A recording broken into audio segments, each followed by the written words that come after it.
போட்டேன், இப்போ ஆசீர்வாதம் எனக்கு கிடைச்சிருச்சு, ஆனால் எங்கள் அப்பாவை சந்திக்கிறதுக்கு போகிறதுக்கு நான் இழந்தது திரும்ப எனக்கு கிடைக்குமா அப்படின்னு கேட்டால், நீ ஏன் பயப்படுற, நீ என் பிள்ளையா மாறிட்டல, நீ தேடுறதுக்கு முன்னாடியே நான் தேடி அதை கண்டுபிடித்து கொடுத்தேன். அவன் பிரயாணப்பட்டது ஒரு நோக்கத்திற்காக, ஆனால் கர்த்தர் அவனை பிரயாணப்பட வைத்தது இன்னொரு நோக்கத்திற்காக. ஹல்லேலூயா. சில நேரங்களில் நம்ம பிரயாணப்படும் போது ஒரு நோக்கத்திற்காக நீங்கள் பிரயாணப்படுவீங்க, ஒரு நோக்கத்திற்காக ஸ்டார்ட் பண்ணுவீங்க, ஒரு விஷனுக்காக நீங்கள் எதிர்பார்த்து அதிலேயே ஃபாலோ பண்ணுவீங்க. ஆனால் நீங்கள் நினைத்தது எதுவுமே வழியில் நடக்காது.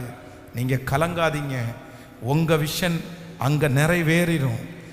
அதுக்கும் உங்களுக்கும் சம்பந்தம் கூட இருக்காது. ஆனால் ஆண்டவர் அதில் உங்களை நடப்பிக்க பண்ணுகிறார். ஆனால் அவருடைய திட்டத்தையும் அவருடைய தீர்மானத்தையும் நிறைவேற்றும்படியாகத்தான் கர்த்தர் உங்களை இந்த பாதையிலே பிரயாணப்பட செய்தார். இந்த பாதையிலே எதுவுமே உங்களுடைய கண்களுக்கு தென்படாவிட்டாலும், இந்த பாதையிலே நடந்து நடந்து களைத்து போனாலும், இந்த பாதையிலே நீங்கள் நினைக்காத சூழ்நிலைகளை தாண்டி தாண்டி நீங்கள் வந்தாலும், இந்த பாதையிலே உங்களுக்கு கோப் கொடுக்கிறதற்கு, விசுவாசத்தை கொடுப்பதற்கு ஒருவருமே இல்லாவிட்டாலும், நான் இவ்வளவு தூரம் பிரயாணம் பண்ணி நான் வருவேன் அப்படின்னு நீங்க நினைக்காவிட்டாலும், ஆனா யாரோ ஒருத்தரை பார்த்தா ஆண்டவர் மட்டும் கையை பிடிச்சு சொல்றாரு, நீ கொஞ்ச நேரம் வெயிட் பண்ணு, நீ தைரியமா இரு, நீ சோர்ந்து போகாத, இந்த பாதையில உன்னை கொண்டு வருகிறவர் நான் தான், இந்த பாதையில உன்னை நடத்தினது நான் தான், இந்த பாதையில உன்னை அழைச்சது நான் தான். உன்னுடைய நோக்கம் வேற, இந்த ஊருக்கு நீ கிளம்பும் போது உன்னுடைய நோக்கம் வேற, இந்த வேலையை நீ ஏறும்போது நீ நினைத்திருந்த நோக்கம் வேறு, இந்த திருமணத்தை செய்யும் போது உன்னுடைய கற்பனையில இருந்தது வேறு.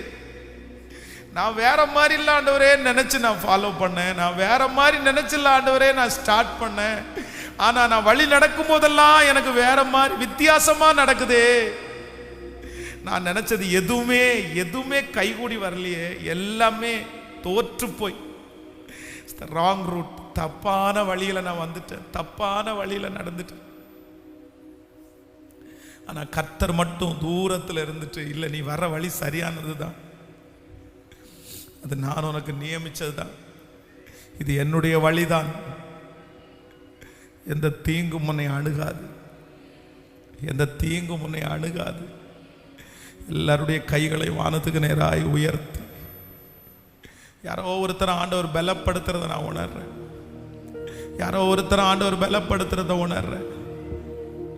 நேரம் வந்துச்சு, சீயோனுடைய சிறையிருப்பை திருப்புகிற காலம் வந்துருச்சு, அதற்கான சமயம் வந்துருச்சு. தேவரீர் எழுந்தருளி சீயோனுக்கு இறங்கி அதற்கு தயவு செய்யும் காலமும் குறித்திருக்கிற நேரமும் வந்ததே.